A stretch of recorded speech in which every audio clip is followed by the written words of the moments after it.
하나님께서 우리를 하나님의 영원한 나라로 데려가시죠. 근데 누구를 하나님의 영원한 나라로 데려가시냐면 별과 같이 빛나는 사람을 하나님께서 데리고 가십니다. 희미하게 빛이 안 나는 사람은 하나님이 데리고 가시지 않습니다. 근데 하나님은 어떤 분이시냐 하면 깜깜해요. 새까매요. 전혀 빛이라고는 없는 사람을 반짝반짝 빛나는 별로 바꾸십니다. 그리고 밤하늘에 아주 캄캄한 곳에 빛이 하나도 없는 곳에 반짝이게 만드십니다.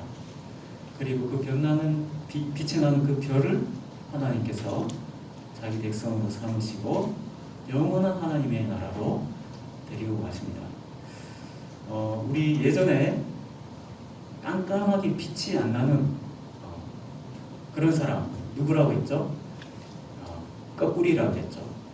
하나님의 말씀에 전혀 순종하지 않는 거꾸리. 지지난 시간에 저희가 요셉이 형들에게 팔려가는 장면을 저희가 살펴봤습니다. 근데 저희가 그때 굉장히 궁금증이 생기죠. 그 요셉의 형들은 너무 악합니다. 너무 악해요. 그 중에서 살인자도 있고 아주 가늠하는 사람도 있고 또 요셉을 팔아버린 인신매매범들입니다. 전부 다 아주 악한 사람들입니다. 이런 사람들이 과연 하나님의 백성으로 변화될 수가 있을까요? 오늘 그 부분을 저희가 함께 생각해 보려고 합니다. 야곱의 집은 굉장히 특별한 집이었습니다. 어떤 점에서 특별했냐 하면 하나님이 어떤 분이신지에 대한 그런 지식이 쭉쭉 내려오는 집이었어요. 야곱의 집에 가면 하나님이라는 분이 계신다. 천지를 지으신 하나님이 계신다 하는 사실을 알 수 있었습니다. 왜냐하면 야곱의 할아버지 아브라함부터 하나님께서 찾아오셔서 하나님이 어떤 분이신지 보여주시고 또 약속을 주시고 약속이 이루어지는 것을 보여주시기 때문에 그렇습니다. 그래서 아브라함과 그의 아들 이삭과 야곱의 삶에는 하나님이 행하셨던 일들에 대한 이야기로 가득 차 있습니다. 그런데 참 신기한 게 있습니다. 야곱의 아들들은 분명히 하나님이 누구신지 알고 있었습니다. 그런데 야곱의 아들들은 전부 다 요셉을 제외하고는 하나님의 말씀대로 살지 않고 악한 길을 걸어가는 사람이었습니다. 여러분, 왜 그럴까요? 하나님을 분명히 알고 있는데 빛이 나지 않습니다. 악한 길로 걸어갑니다. 왜 그럴까요?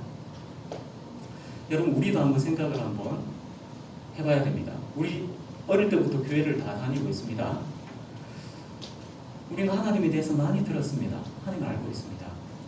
근데 우리는 과연 빛이 반짝반짝 빛나는 사람인가요? 아니면은 빛이 나지 않는 사람인가요? 전도사님도 어릴 때부터 신앙생활을 해왔는데 아주 오랜 시간 동안 빛이 나지 않는 삶을 살았던 것 같아요. 그리고 전도사님 친구들 중에 같이 주일학교에 있었던 친구들 중에서 교회에서 더 이상 보이지 않는 친구들도 있습니다. 왜 그럴까요? 왜냐하면 하나님에 대해서 알고는 있었는데 그 하나님이 나의 하나님이 아니기 때문에 그렇습니다. 야곱의 아들들에게 있어서 하나님은 우리 아버지, 할아버지, 증조 할아버지의 하나님이지 나의 하나님이 아니었어요. 나의 하나님이 아니었기 때문에 그는 실제로는 하나님을 몰랐던 것입니다. 하나님을 나의 하나님으로 만나지 못했을 때 그들은 하나님이 원하시는 삶을 살아갈 수가 없었습니다. 우리도 하나님을 머리로 안다고 하지만 정말 그 하나님이 나의 하나님이다. 그 나의 하나님을 만나지 못하면 우리도 야곱의 아들들과 비슷하게 살아갈 수밖에 없을 것입니다. 오늘 성경 말씀에 보면 요셉이 드디어 형들을 만나게 되는 장면이 나옵니다. 지난 시간에 저희가 요셉에 대해서 배웠던 내용이 뭐였냐면 노예로 팔려가게 됐는데 거기서 또다시 누명을 뒤집어 써가지고 감옥에 갇히는 내용을 저희가 살펴봤습니다. 오늘 성경 말씀은 분명하게 빛이 나지 않는 이 야곱의 아들들, 요셉의 형들이 변화되는 장면이 나옵니다. 어떻게 그게 가능할까요? 오늘 첫 번째로 살펴볼 내용은 요셉이 팔려나가고 난 다음에 요셉에게 어떤 일이 있었느냐 하는 겁니다. 첫 번째로 다룰 내용입니다. 요셉은 감옥에 갇히게 됐습니다. 거기서 열심히 일을 했습니다. 근데 거기서도 신경 경험을 하게 됩니다. 이상하게 보니까 여기서 내가 도와줄 사람이 보여요. 내가 저거는 도와줄 수 있겠다. 막 도와줍니다. 간수장을 막 도와줬습니다. 또 도와줬습니다. 근데 간수장이 보니까 얘가 감옥에 갇혀왔는데 말도 잘 듣고 착하고 일도 잘해요. 그래서 어려운 일을 하나 더 맡겨줍니다. 그러니까 이 요셉이 그것도 잘하는 거예요. 하나 맡기고 2개 맡기고 3개 맡기다 보니까 나중에 간수장이 할 일이 하나도 없어졌습니다. 왜 그럴까요? 간수장이 기존에 하고 있던 일을 전부 다 요셉이 다 하고 있습니다. 근데 놀랍게도 간수장보다 더 일을 잘해요. 그래서 언제부턴가 간수장은 옛날에 자기 위에 있는 상관으로부터 막 혼나기도 하고 막 그랬어요. 근데 어느 날부터 이 간수장이 혼이 안 나는 거예요. 왜냐하면 일을 너무 갑자기 잘하니까. 실제로는 누가 일을 잘하고 있는 건가요? 요셉이 일을 잘하고 있는 거죠. 어느 날 새로운 죄수가 2명이 들어왔습니다. 여러분, 우리는 전부 다 감옥에 가본 적이 없어요. 근데 어떤 얘기를 들어보면 감옥에 새로운 간수가 들어오면 신고식을 한다고 그래요. 어떻게 아나요? 감옥에 갔다 오지도 않고. 우리 미스터 문 굉장히 놀라운 많은 지식을 가지고 있는 것 같아요. 근데 요셉이 이 새로 들어온 이 2 죄수를 신고식을 치르지 않고 정성껏 돌봐줬습니다. 이 2 죄수가 누구였냐면 지금 요셉은 어느 나라에 있나요? 애굽에 있습니다. 애굽에서 가장 높은 사람이 누구죠? 바로죠. 애굽의 왕이죠. 근데 이 2 사람이 애굽의 왕 바로 옆에서 섬기던 신하 2 사람이었습니다. 한 사람은 술을 따르는 신하였습니다. 한 사람은 떡을 굽는 신하였습니다. 옛날 고대 시대 때는 왕이 먹는 음식에 독을 타서 암살을 하는 일이 굉장히 많았기 때문에 정말 중요한 일 중에 하나가 뭐였냐면 왕이 먹는 음식과 술을 누군가 먼저 맛을 보는 것입니다. 그래서 독이 들어있는지 들어있지 않는지, 독이 들어있으면 신하가 먼저 죽는 거예요. 그러면 왕은 살 수 있는 거죠. 그렇죠. 근데 이 2 사람이 왕에게 잘못을 한 게 있었나 봐요. 그래서 감옥에 갇히게 됐습니다. 근데 어느 날 이 2 사람이 자고 일어났는데 땀을 뻘뻘 흘리면서 일어난 거예요. 여러분, 이 2 죄수가 왜 이렇게 땀을 뻘뻘 흘렸을까요? 감옥이 너무 더웠을까요? 이 감옥은 온돌이 깔려 있어가지고 막 지글지글 끓어서 막 더웠을까요? 저희 집에 아이들 보니까 밤마다 땀을 막 흘리면서 잡니다. 더워가지고. 왜 그랬을까요? 거기는 침대가 있을까요? 침대가 없습니다. 그냥 흙바닥입니다. 흙바닥에서 자는데 땀이 날까요? 땀이 안 나죠. 근데 땀을 빨빨 흘리면서 깨어났습니다. 그래서 요셉이 보고 오늘 너무 안색이 안 좋아 보여가지고 물어봤습니다. 왜 오늘 이렇게 아침에 힘들어 보이십니까? 땀도 많이 흘리고. 그러니까 그 사람이 마음에 뭔가 근심이 있는 것처럼 내가 말이야 사실은 어제 꿈을 꿨는데 정말 이상한 꿈을 꿨어. 그냥 평소에 꾸는 그런 꿈이 아니었어.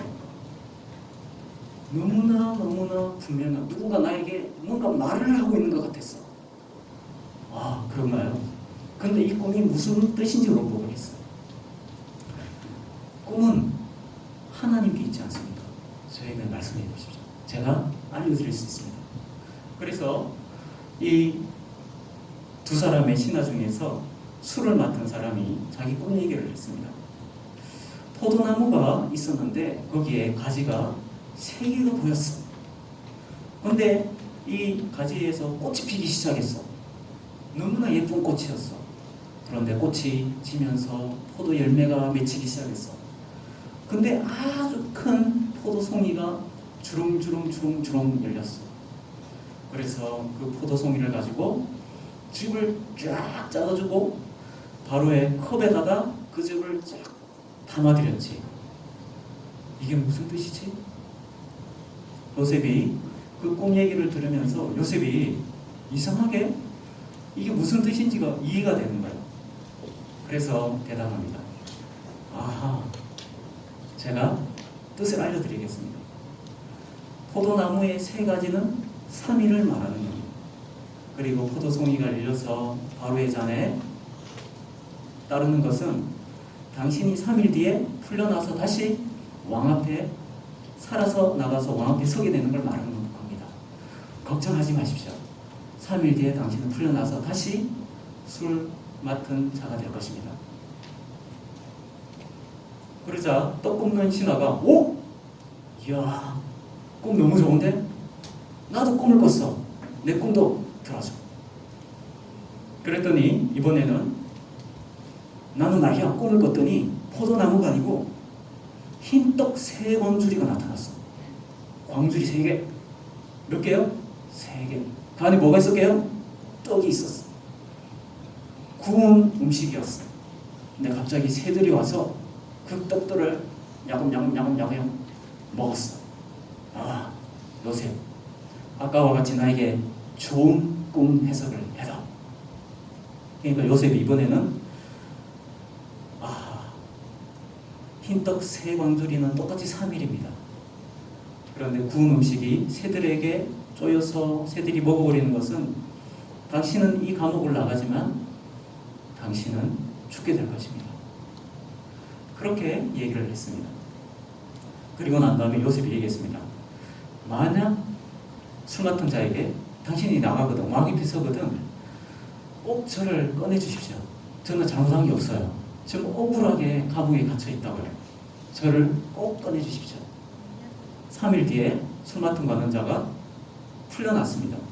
떡 굽는 자도 풀려갔습니다. 왕 앞에 갔습니다. 꿈의 해석대로 떡 굽는 사람은 죽게 되었습니다. 술 맡은 자는 복권이 되었습니다. 그리고 난 다음에 이 술 맡은 자가 요셉을 다시 건져줬을까요? 이상하게 꿈을 꿨을 때는 딱 뻘뻘 흘리고 너무 힘들어가지고 왕이 나를 이 감옥에서 어떻게 할까 막 걱정이 되고 있었는데 딱 풀려나서 나니까 술 맡은 자가 싹 잊어버린 거예요. 싹 잊어버렸습니다. 요셉은 1년이 지나고 2년이 지나고 소식이 없었습니다. 요셉은 또 마음에 낙심이 됐습니다. 나는 이 감옥에 얼마나 있어야 될까? 그러다가 2년 뒤에 이번에는 바로의 궁에서 어떤 일이 일어나게 됩니다. 이번에는 누가 땀을 흘렸을까요? 바로가 아침에 일어났는데 옷이 흠뻑 젖었습니다. 왜요? 실례를 한 게 아닙니다. 땀을 뻘뻘 흘렸습니다. 땀을 뻘뻘 흘렸어요. 여러분 그 사실을 아시나요? 실례했을 때 그 성분하고 땀의 성분하고 똑같다는 사실을 아십니까? 똑같아요. 모르시죠? 땀을 뻘뻘 흘렸어요. 아침에 일어나서 신하들이 또 와서 물어봅니다. 왕이시여, 몸이 괜찮으십니까? 신하들을 다 불러 모아라. 그리고 지혜로운 사람들 다 물러와라. 그리고 애굽의 모든 지혜로운 사람을 다 불러라. 갑자기 왕이 바빠지기 시작했습니다. 그리고 얘기했습니다. 어젯밤에 내가 꿈을 두 가지를 꿨다. 근데 이 꿈은 보통 꿈이 아니었어.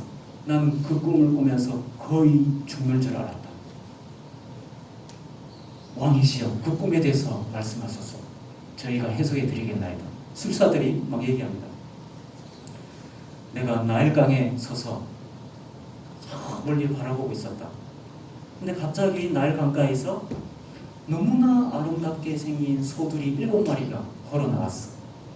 그리고 이 7소가 갈대밭에 가더니 갈대를 너무나 맛있게 먹고 있었던 거야. 와, 그 암소는 너무나 보기가 좋았어. 근데 조금 있다가 나일강가에서 너무나 흉측하게 생기고 너무나 바짝 마르고 너무나 못생긴 암소 7이 걸어 나왔어. 그런데 이 못생긴 암소들이 갑자기 그 살찐 암소에게 가더니 그 암소를 다 뜯어먹기 시작했어. 다리도 뜯어먹고 몸통도 뜯어먹고 다 뜯어먹어버렸어. 그리고 첫 번째 그 소들이 흔적도 없이 다 사라져버렸어. 흉하고 파리한 소들이 그 암소들을 다 뜯어먹고 난 다음에도 여전히 빼쩍 마르고 흉하고 못생기고 너무나 보기가 싫었어. 그리고 내가 또 한 가지 꿈을 또 꿨어. 이번에는 무성하고 충실한 이삭이 나타났어. 7개가 나타났어. 근데 그 뒤에 너무나 볼품없는 너무나 가늘고 마른 이삭이 또 나타났어. 7개가. 근데 이번에도 너무나 빼쩍 마른 이게들이 토실토실하게 충실한 이삭을 다 먹어버렸어. 이게 도대체 무슨 꿈이야? 나는 이 꿈을 꾸면서 죽는 줄 알았다. 근데 이 얘기를 듣고 아무도 나가서 바로에게 이 꿈은 이런 뜻입니다. 얘기하는 사람이 없었습니다. 아무도 얘기하는 사람이 없었습니다. 근데 그때 한 사람이 용기를 내서 바로 앞에 나갔습니다. 누구죠? 바로 술 맡은 관원자가 나갔습니다. 왕이시여, 제가 옛날에 왕 앞에서 너무나 큰 죄를 지어서 감옥에 갇힌 적이 있지 않습니까? 그래, 그때 내가 너 사실은 가만 안 두려고 그랬어. 왕이시여, 근데 제가 그때 들어갔을 때 저의 꿈을 해석하는 한 소년을 만난 적이 있습니다. 그 소년은 꿈을 해석하는 아이였습니다. 그래? 데리고 와라. 그러자 요셉을 데리고 왔습니다. 수염도 깎고 옷도 멋지게 입혀가지고 왔습니다. 그러자 바로 왕이 요셉에게 얘기했습니다. 너는 꿈을 해석한다고 하더라. 그러자 요셉이 대답했습니다. 꿈의 해석은 하나님께 있습니다. 저에게 말씀하시면 제가 꿈에 대해서 말씀해 드리겠습니다. 아까 했던 얘기 그대로 얘기를 했습니다. 그러자 요셉이 꿈을 해석합니다. 왕이시여, 7마리, 이삭 7개, 7이라는 숫자는 전부 다 같은 내용입니다. 7년을 말합니다. 그리고 보기가 좋은 그 살찐 암소와 보기가 좋은 충실한 이삭 7은 똑같은 겁니다. 풍년을 말합니다. 그리고 흉하고 아주 파리한 암소와 가늘고 마른 이삭 7개는 전부 다 흉년을 말합니다. 앞으로 7년 동안 풍년이 있을 겁니다. 그런데 그 뒤에 너무너무 무서운 흉년이 똑같이 7년이 올 것인데 이 흉년이 얼마나 심한지 앞에 있었던 7년의 풍년을 다 잊어버리게 만들 겁니다. 이 흉년 동안 이 흉년을 제대로 대비하지 못하면 나라가 망할 것입니다. 그래서 지혜로운 사람을 세워서 7년 흉년을 준비하셔야 됩니다. 이렇게 얘기를 했습니다. 그러니까 바로가 이 일을 할 사람은 바로 너다. 앞으로 네가 흉년을 준비해라. 그래서 요셉이 갑자기 애굽의 두 번째로 높은 사람이 됐던 것입니다. 여러분, 요셉에게 어떤 일이 일어났나요? 갑자기 감옥에서 바로의 왕궁에 들어가서 애국의 2인자가 되었습니다. 굉장히 놀라운 일입니다. 그런데 요셉은 기쁘지 않았어요. 기쁘지 않았습니다. 오늘 두 번째 살펴볼 내용은 형들은 어떤 일이 있었을까 하는 내용입니다. 여러분, 야곱의 집에 요셉이 사라지고 난 다음에 야곱의 집에는 웃음이 사라졌습니다. 여러분, 그 집에서 식사할 때 어떠신가요? 즐겁게 식사하시나요? 웃으시나요? 대화하시나요? 재밌는 얘기도 하시나요? 그런데 야곱의 식사 자리에는 아버지와 아들들이 모여서 식사하는데 얘기가 없습니다. 대화가 없습니다.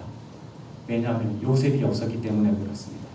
이때부터 야곱의 집은 너무나 어두웠습니다. 너무나 어두웠습니다. 그래서 이 야곱의 10명의 아들은 요셉을 없애버리고 나면 자기가 편할 줄 알았어요. 요셉이 없으니까. 그런데 그렇지가 않았습니다. 너무 슬펐습니다. 왜냐하면 아버지가 슬펐으니까요. 양을 끌고 어디를 가든지 간에 기쁘지가 않았습니다. 그래서 견디다 못해서 유다가 가출을 하게 됩니다. 아버지, 저는 집을 떠나겠어요. 저에게 양을 조금 주시고 떠나겠습니다. 그래서 블레셋 지방으로 갑니다. 그래서 자기 하고 싶은 대로 마음대로 삽니다.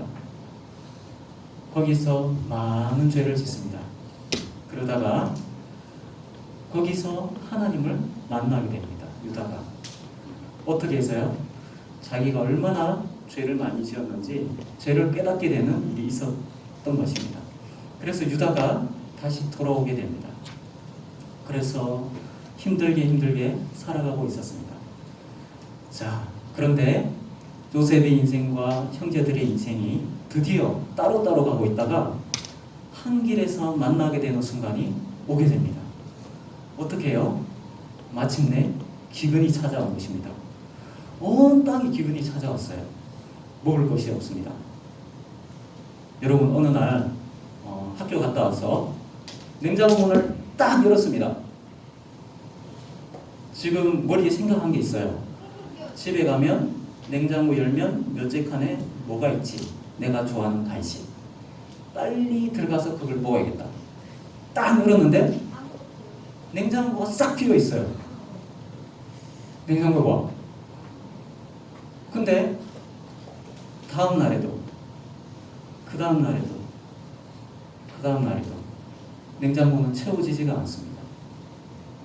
기근은 그와 같은 것입니다. 먹을 게 없습니다. 그런데 소문이 들립니다. 애국에는 아직 양식이 있어. 왜요? 왜 그럴까요? 여기에 비밀이 있었습니다. 애국에 요셉이 있었기 때문입니다. 요셉이 기근을 미리 알았기 때문에 양식을 다 챙겨놨습니다. 보관을 해놨습니다. 야곱을 부릅니다. 얘들아, 애굽에는 먹을 게 있다 하더라. 가서 먹을 걸 구해오너라. 형들이 쭈뼛쭈뼛합니다.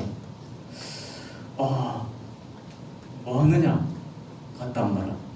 그래서 무거운 발을 들고 가서 애굽으로 음식을 구하러 갑니다. 많은 사람들이 애굽의 총리 앞에 가서 머리를 조아리고 음식을 사서 갑니다. 이제 무슨 순간이 오나요? 드디어 요셉과 형들이 만나게 됩니다. 요셉이 이렇게 서 있는데 갑자기 저 멀리서 10명이 걸어오고 있어요. 딱 10명입니다. 걸어오는 걸 보니까 알겠어요. 누군지. 여러분, 원수 같은 자기 형들을 만났을 때, 다시 보게 됐을 때 요셉의 마음이 어땠을까요? 좋았을까요? 싫었을까요? 요셉이 형들을 만나게 됐습니다. 형들이 와서 무릎 꿇고 절을 합니다. 요셉은 알아봤지만 형들은 모릅니다. 그래서 요셉이 얘기합니다. 너희들은 어디서 왔느냐? 왜 왔느냐? 저희들은 어디에서 왔는데 먹을 걸 구하러 왔습니다.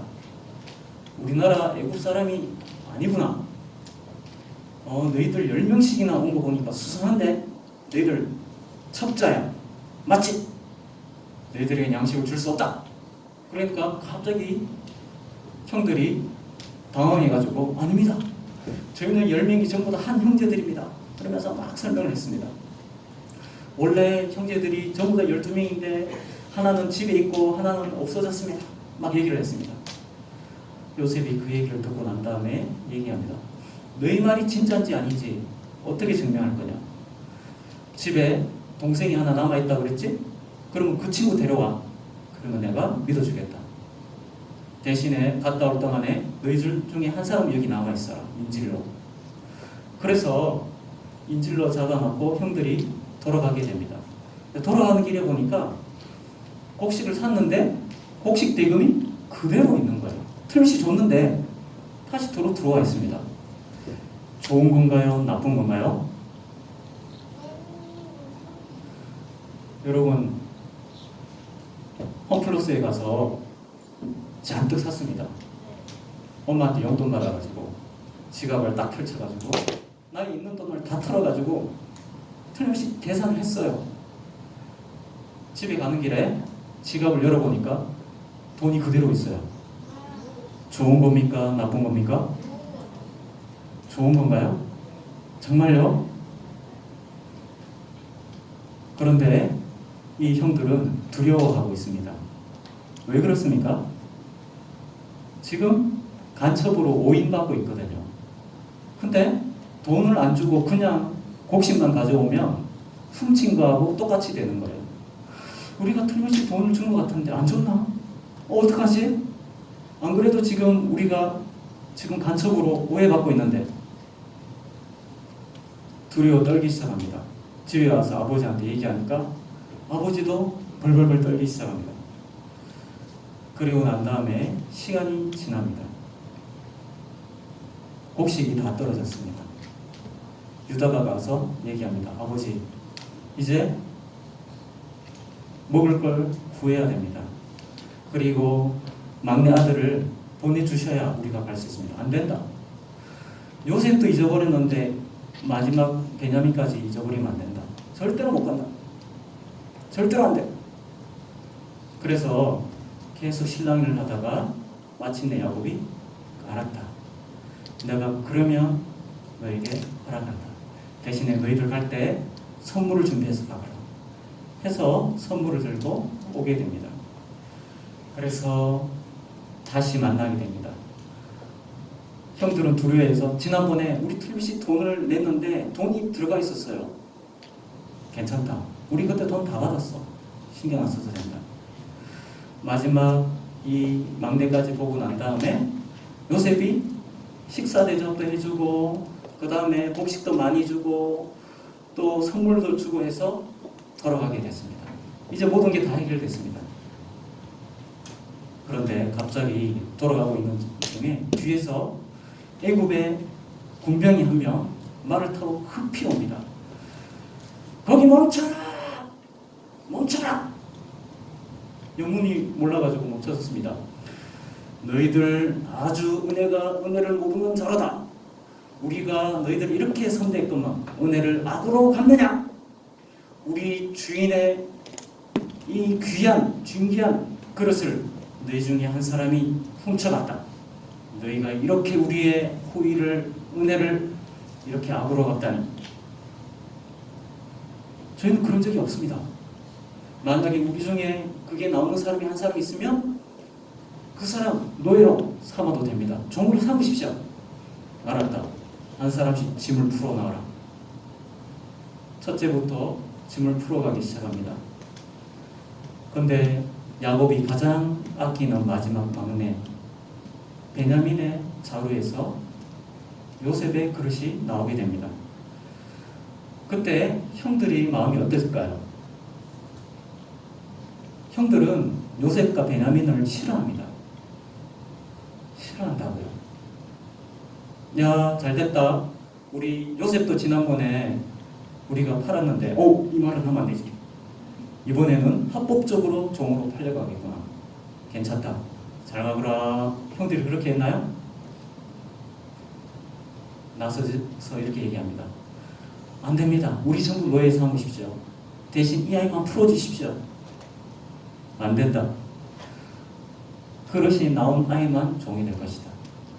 그래서 형들이 전부 슬퍼하면서 이 자리로 다시 오게 됩니다. 그리고 난 다음에 요셉 앞에서 유다가 나서서 얘기합니다.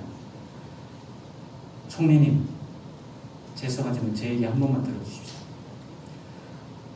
여기 오기 전에 아버지가 얼마나 슬퍼했냐면 이 마지막 아들을 잃어버릴까봐 너무나 걱정했습니다. 근데 만약에 이 아들 잃어버리면 내가 책임지겠다고 얘기했습니다. 그러니 총리님, 이 아들 대신에 저를 종으로 삼아주십시오.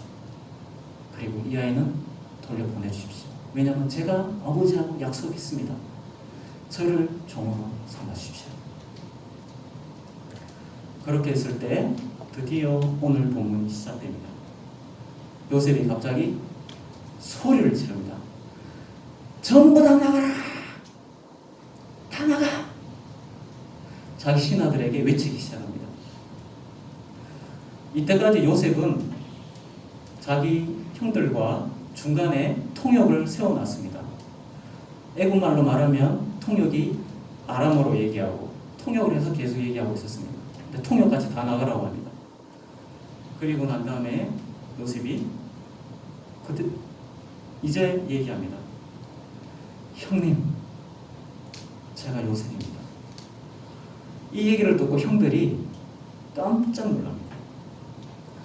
그리고 난 다음에 요셉이 안아주고 위로해주고 아버지가 살아계신지 물어보면서 이야기를 하게 됩니다. 여기서 오늘 이제 중요한 얘기를 하게 됩니다. 여러분, 꼬꾸리가 어떻게 별로 바뀌나요? 어떻게 별로 바뀔 수 있나요? 여러분, 우리는 전부 다 참 마음속에 어두운 게 많이 있습니다. 죄를 지을 때도 있고 너무나 부끄러운 게 많은 게 있습니다. 근데 어떨 때 어떻게 해서 우리가 반짝반짝 빛나는 별로 바뀔 수가 있을까요? 요셉의 형들은 요셉을 팔아 넘기고 난 다음에 그들은 양심이 깨어나기 시작했습니다. 그들은 예전에 자기가 죄를 지어도 이게 죄인지 몰랐어요. 전혀 죄의식이 없었습니다.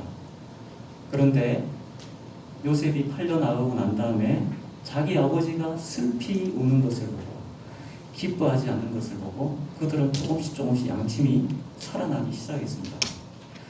그래서 요셉을 만나서 점점 이상한 상황으로 들어갈 때 그들이 요셉 앞에서 이렇게 얘기합니다. 이거는 분명히 하나님이 우리 죄 때문에 우리에게 이런 어려움을 주시는 거야. 그러자 루벤이 얘기했습니다.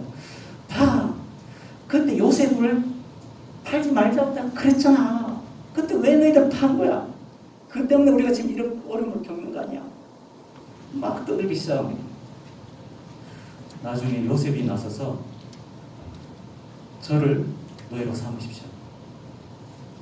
그리고 이 아이를 보내주십시오. 여러분, 이거는 뭡니까? 나의 인생을 포기하는 겁니다. 누구를 위해서요? 베냐민을 위해서.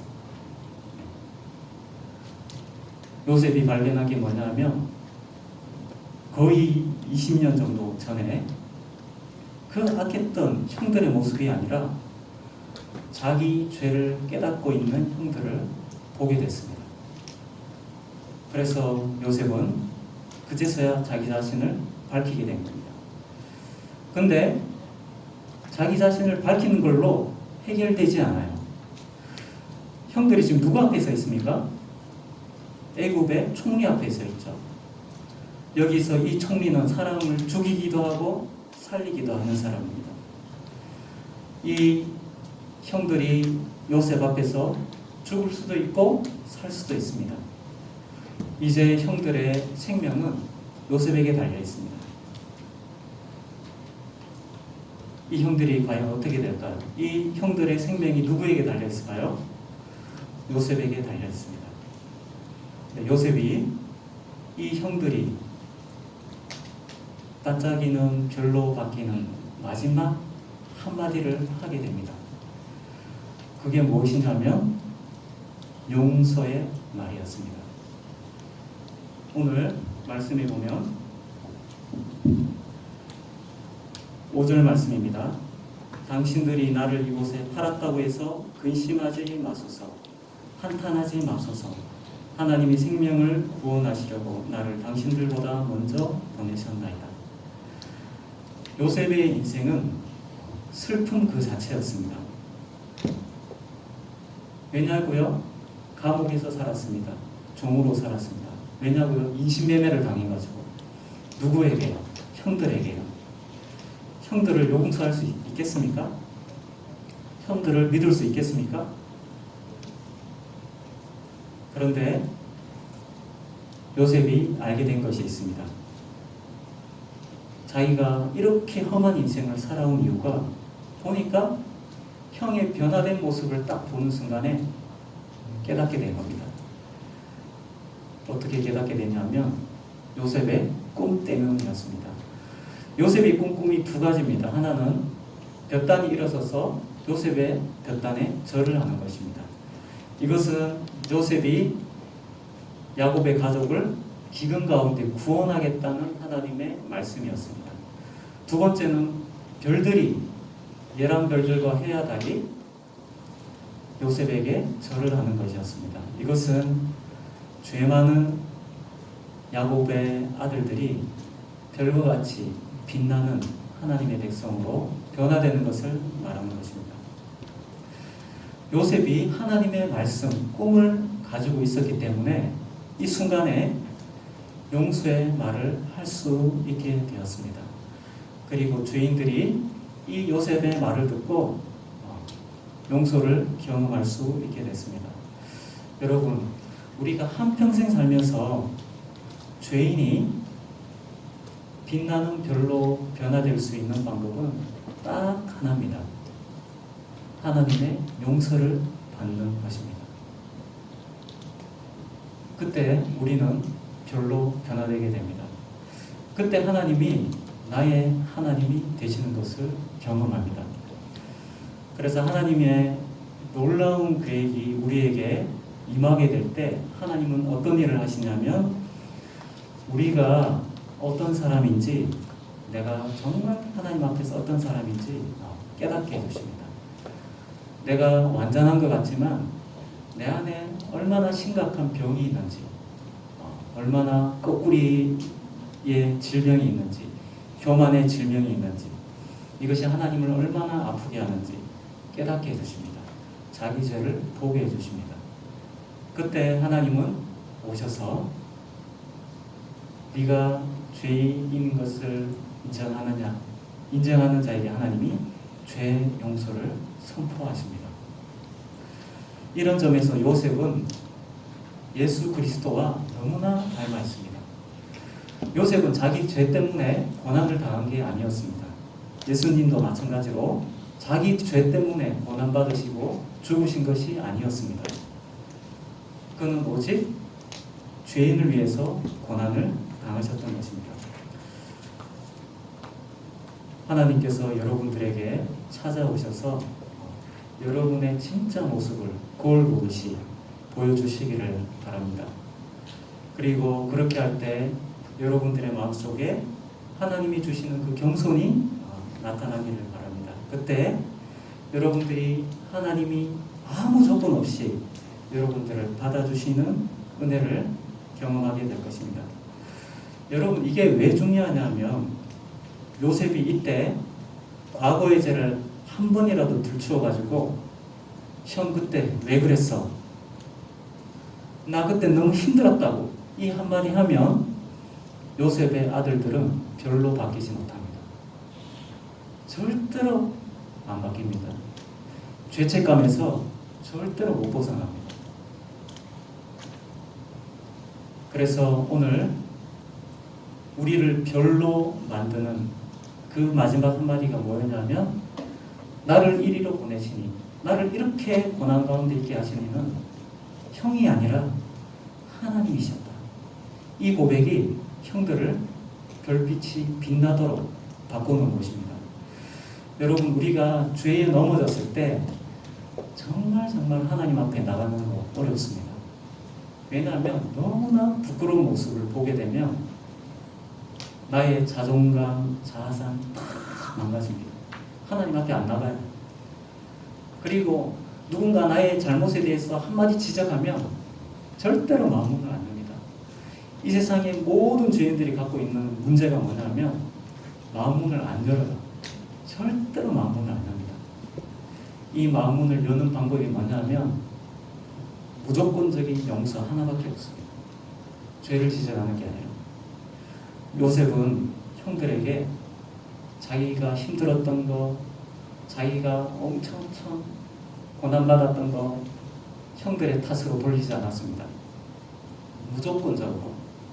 근데 조건이 하나 있었습니다. 뭔가요? 형들이 겸손해졌을 때 이 은혜가 주어졌습니다. 오늘 말씀은 형들이 별빛으로 변화되는 내용입니다. 여러분들도 모두 하나님께서 큰 은혜를 주셔서 우리의 모습을 깨닫고 하나님 앞에 겸손해져서 우리를 아무런 조건 없이 용서하시는 예수 그리스도의 은혜를 만나는 그런 여러분들이 다 되시기 바랍니다. 그 하나님의 용서를 우리가 체험하게 될 때 우리는 전부 다 반짝이는 별들로 전부 변하게 됩니다. 그리고 하나님 그 별빛들을 하나님의 나라로 데리고 가실 것입니다. 지난 시간에 우리가 온라인으로 예배 드리긴 했지만 여러분 기억나시죠? 우리 손에 뭐가 있습니까? 지도가 있습니다. 무슨 지도요? 하나님의 축복으로 갈 수 있는 지도가 있습니다. 그런데 그 지도에서 축복으로 들어가는 입구가 표현이 되어 있다고 했죠. 그 입구가 뭐였습니까? 내 부모를 공경하라. 그게 축복으로 들어가는 입구입니다. 왜 그런가요? 우리가 그것을 통해서 우리의 교만이 치료되기 때문에 그렇습니다. 여러분들, 오늘 이 형들도 요셉 앞에서 겸손히 살아났습니다. 그때 요셉은 선포했습니다. 나를 이곳에 팔았다고 해서 근심하지 마십시오. 나의 죄 때문에 근심하지 마십시오. 우리를 깨끗하게 하시는 분이 있습니다. 여러분 모두가 예수님의 무조건적인 그 용서를 붙드시는 우리 친구들 되셔서 모두 다 별빛으로 변해서 우리가 마지막 날에 전부 다 하나님의 나라에서 다 만나게 되기를 바랍니다. 기도드리겠습니다. 하나님 아버지 감사합니다. 요셉의 말로 표현할 수 없는 고난 가운데 요셉은 끝까지 다른 사람 원망하지 않고 하나님과 동행하면서 믿음의 길을 걸어갔습니다. 그리고 마지막에 이 죄 많은 형들을 만났을 때 그의 믿음을 테스트하고 겸손을 확인했을 때 그는 무조건적인 용서를 선포를 했습니다. 이를 통해서 야곱의 형들은 너무나 죄 많은 사람이었지만 믿음의 족장들로 다 변화가 되었습니다. 하나님 아버지, 이와 같이 우리 초등부 친구들도 하나님 앞에 너무나 부끄러운 거 많이 있을지라도 우리가 겸손의 마음을 되찾게 하여 주셔서 우리가 하나님 앞에서 이 조건 없는 용서를 믿을 때에 우리 모두를 다 빛나는 별로 만들어 주셔서 모두 다 하나님의 나라로 인도함을 받는 우리 친구들, 선생님들 다 되도록 은혜 베풀어 주시옵소서. 예수님의 이름으로 기도드렸습니다. 아멘.